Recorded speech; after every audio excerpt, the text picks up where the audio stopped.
Pois então, Joaquim Levy, que foi presidente do BNDES, nomeado pelo Bolsonaro, foi à CPI do BNDES e disse que no BNDES ninguém tem nada a esconder, que não tem caixa preta. Então tá bom, explica aqui para mim e para nós todos aqui, né, 227 mil inscritos no meu canal. Como explica o empréstimo de 7 bilhões ao Odebrecht sem garantia nenhuma? O BNDES está em último lugar na lista dos credores, porque não tem garantia nessa recuperação judicial, que é mais um escândalo da Odebrecht, né? Um escândalo protagonizado pelo juiz da Vara de Falência de São Paulo, João de Oliveira Rodrigues Filho, que em um dia, prazo recorde, cedeu a tudo que a Odebrecht queria, que é não pagar o que deve, porque já acertou com os bancos privados e não vai pagar os públicos. O BNDES levou calote nas duas maiores recuperações judiciais do Brasil, a Odebrecht e a Oi. Isso sem falar no calote da Venezuela, 2 bilhões e 200 milhões de reais, a inadimplência de Cuba, de mais do que 2 bilhões e 200 milhões. O calote é nosso, não é do BNDES, é nosso. Nós pagamos isso. O BNDES como é que explica o BNDES? É um banco que serve para tomar dinheiro de quem trabalha através do Fundo de Garantia por Tempo de Serviço, para emprestar para quem corrompe, e agora, com a recuperação judicial, nem garantias tem pelos empréstimos. Toma de quem trabalha para doar para quem corrompe, e isso é transparente. É transparente, o seu Levy? E o seu Gustavo Montezano, que agora está ocupando a presidência do banco, o que é que tem a dizer sobre isso? Nem um idiota arrematado, um imbecil completo, como diz o meu sogro Alexandre Tabajara de Castro, faz um negócio desse. Ou teve corrupção, ou atendeu às ordens sabendo das motivações. Agora, essa caixa preta vai ser aberta? A caixa preta do judiciário vai ser aberta? É a grande questão aí. Esta manhã eu estava apresentando o meu comentário na Rádio Eldorado, quando terminei, li a seguinte mensagem do meu amigo, professor Modesto Carvalhosa, da Universidade de São Paulo. A Central Única de Corrupção aprovou na calada da noite dessa quarta-feira a Lei da Mordaça, sob o pretexto de abuso de autoridade.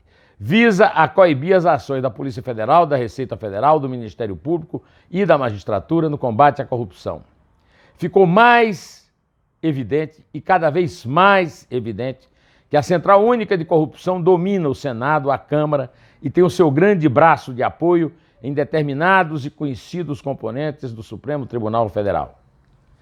Aliás, esta manhã no jornal recebi um telefonema do Flávio Goldberg, que percebeu um lapsus linguae interessante. Eu já falei aqui para você de um livro do Freud que eu adoro, que é um livro muito bem escrito, chamado Psicopatologia da Vida Cotidiana. Texto maravilhoso. E ele fala no lapsus linguae, quando você fala uma coisa que estava lá no seu inconsciente e termina traindo o seu consciente. É que, quando ele se referiu ao Paulo Preto, no debate que ele teve lá com os comentaristas da Globo, entre os quais, aliás, só o Merval fez papel de jornalista cobrando dele, ele chamou o projeto Paulo Preto no lugar de processo Paulo Preto. Paulo Preto, como eu já falei aqui várias vezes, foi companheiro dele lá no Palácio do Planalto, no governo Fernando Henrique, servindo ambos ao ministro secretário-geral da presidência à época, Aloysio Nunes Ferreira. Lapsus linguae, o inconsciente falando por ele. Aí o Modesto continua. Por outro lado, o senhor Gilmar Mendes, que eu estou chamando agora de Gilmal, manifestou claramente no programa dessa madrugada, na Globo News, o seu ódio absoluto a Sérgio Moro e a Operação Lava Jato. Com isso, ele se tornou evidentemente suspeito para participar do julgamento da segunda turma, que trata, por sua vez, da suspeição de Moro. Gilmar, segundo Modesto Carvalhosa, incidiu no artigo 254 do Código de Processo Penal. O juiz dar-se-á por suspeito e, se não fizer, poderá ser recusado por qualquer das partes, se for amigo íntimo ou inimigo capital de qualquer deles.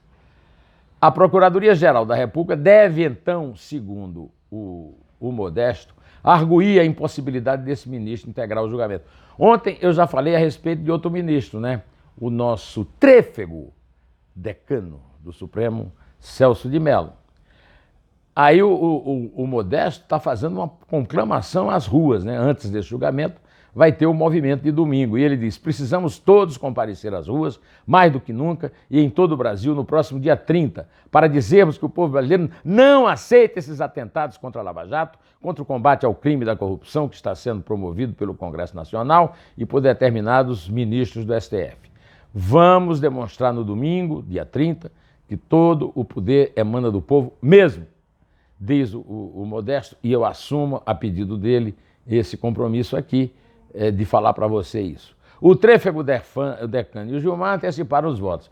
E aí eu acrescento, se Carmen Lúcia tivesse 10% da moral que ela diz ter, ela os dará por suspeitos e recusará seu voto.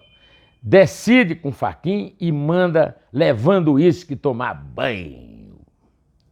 Pois bem, o Gilmar já desancou os procuradores, os juízes de primeira instância, já xingou a própria instituição, que é covarde para resistir a ele, a não ser por esporádicas reações de inimigos ficadais, como eram, por exemplo, o Joaquim Barbosa no passado, e são ainda hoje, o Luiz Barroso e o Fux. Insultou a Constituição, mas a Constituição não tem como reagir, é um pedaço de papel, como é que vai reagir? E agora chegou a vez dos colegas. Uma pessoa que controla bem essa história lá no Supremo e me informa sempre bem sobre isso, me diz o seguinte: até onde ele vai chegar?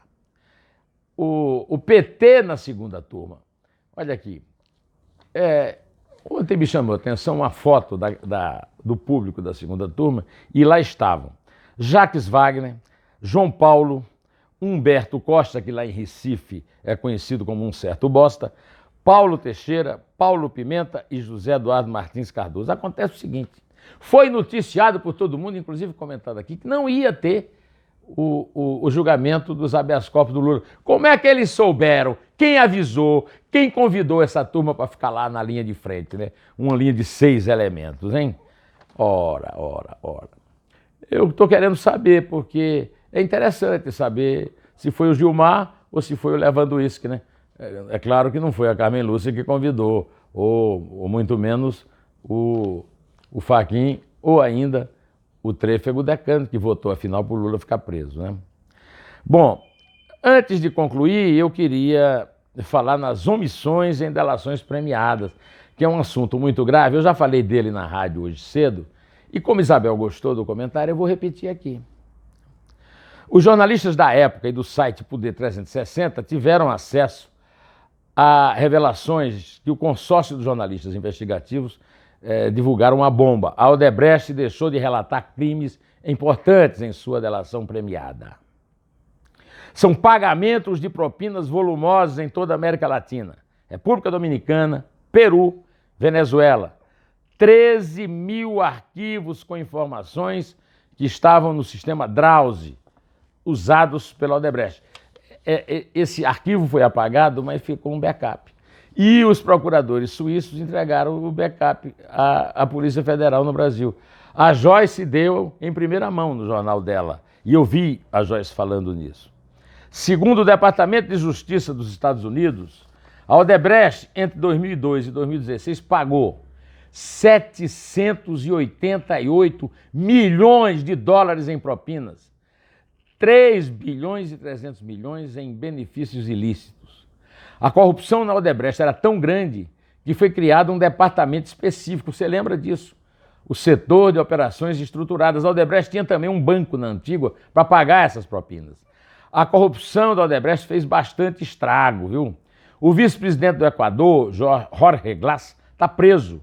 O ex-presidente peruano Ollanta Humala é acusado de corrupção. E Alan Garcia, eu sempre repito aqui porque eu o conheci pessoalmente, meteu uma bala em si próprio, se matou para não ser preso. Tudo isso em consequência de denúncias na justiça de propinas da Odebrecht. A época reproduziu uma nota do Robert Capers, procurador do Distrito Leste de Nova York, à época, quando ele anunciou o acordo da Odebrecht. eu vou reproduzir aqui para você. A mensagem enviada por essa promotoria é que os Estados Unidos, trabalhando com seus parceiros no exterior, não hesitam em responsabilizar as corporações e indivíduos que buscam enriquecer-se através da corrupção das funções legítimas do governo, por mais sofisticado que seja o esquema. Pois é, aqui não é assim. O juiz João de Oliveira Rodrigues, em um dia, naquele dia, o Tribunal Superior de Justiça, depois de 6 anos, mandou para a júri popular os culpados pelo incêndio na Boate Kiss. Pois nenhum dia o juiz fez vistas grossíssimas e aceitou o pedido de recuperação judicial da Odebrecht, que é um escândalo que eu venho denunciando sempre que posso nos meus comentários. A corrupção passou na janela e o juiz, como a Carolina do Chico Buarque, não viu. É um escândalo. Vistas grossas, aliás, foram uma constante no governo Lula. O próprio Lula pediu vistas grossas nas obras da Copa, claro, para a corrupção comer solta e ninguém vê. Aí eu sempre usei aqui uma metáfora que é: a manada de elefantes passou e ninguém viu. Tribunal de Contas da União, Receita Federal, Banco Central, BNDES, Banco do Brasil, Caixa Econômica, fundos de pensão, COAF. Antes que eu perder aqui o fôlego, eu vou parar por aqui. E outros. Com a Lava Jato foi descoberto que essa miopia generalizada era remunerada, por isso que perseguem tanto a Lava Jato no Senado, na Câmara e na Suprema Corte.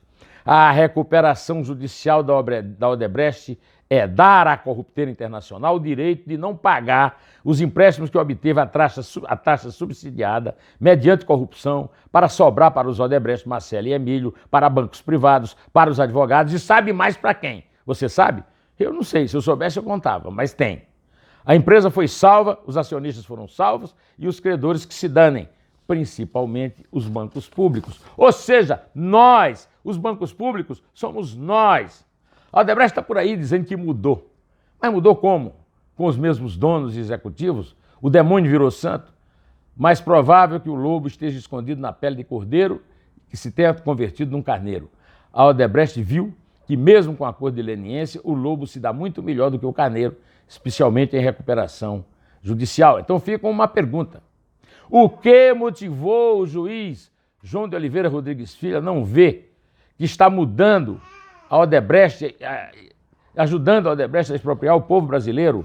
O juiz que substituiu definitivamente Sérgio Moro, aliás, para terminar essa conversa, que já está ficando cumprida, na 13ª Vara Criminal Federal de Curitiba, o doutor Luiz Antônio Monatti, mandou bloquear 78 milhões de reais de Lula no processo de terreno que a Odebrecht se propôs a doar para servir de sede ao Instituto do ex-presidente. Aí eu quero saber o seguinte, meu caro amigo. Intercept Brasil vai mostrar que o Moro era parcial. E o juiz Luiz Monatti? E a juíza Gabriela Hart, que condenou o Lula no sítio de Atibaia, né? E os membros do Tribunal Regional Federal da 4ª Região em Porto Alegre, que estão para julgar exatamente essa sentença que passou pelo juiz Monatti, chegou a ele, e o procurador, o chefe do Ministério Público Federal, lá da 5ª Região, da 4ª Região, lá do TRF4, já está pedindo, inclusive, o aumento de pena. Agora, eu quero saber o seguinte: como é que o Lula conseguiu juntar um patrimônio desse tamanho com dinheiro que ganhava como sindicalista ou como dirigente sindical? Respostas para a caixa postal. Mas todo mundo já sabe qual é essa resposta. Roubando! Já foi condenado, é ladrão condenado em segunda instância, eu posso dizer aqui, é ladrão, corrupto e lavador de dinheiro. E é com essa afirmação que eu encerro hoje aqui o nosso contato diário, dizendo, direto ao assunto, em pé, e só a verdade nos salvará.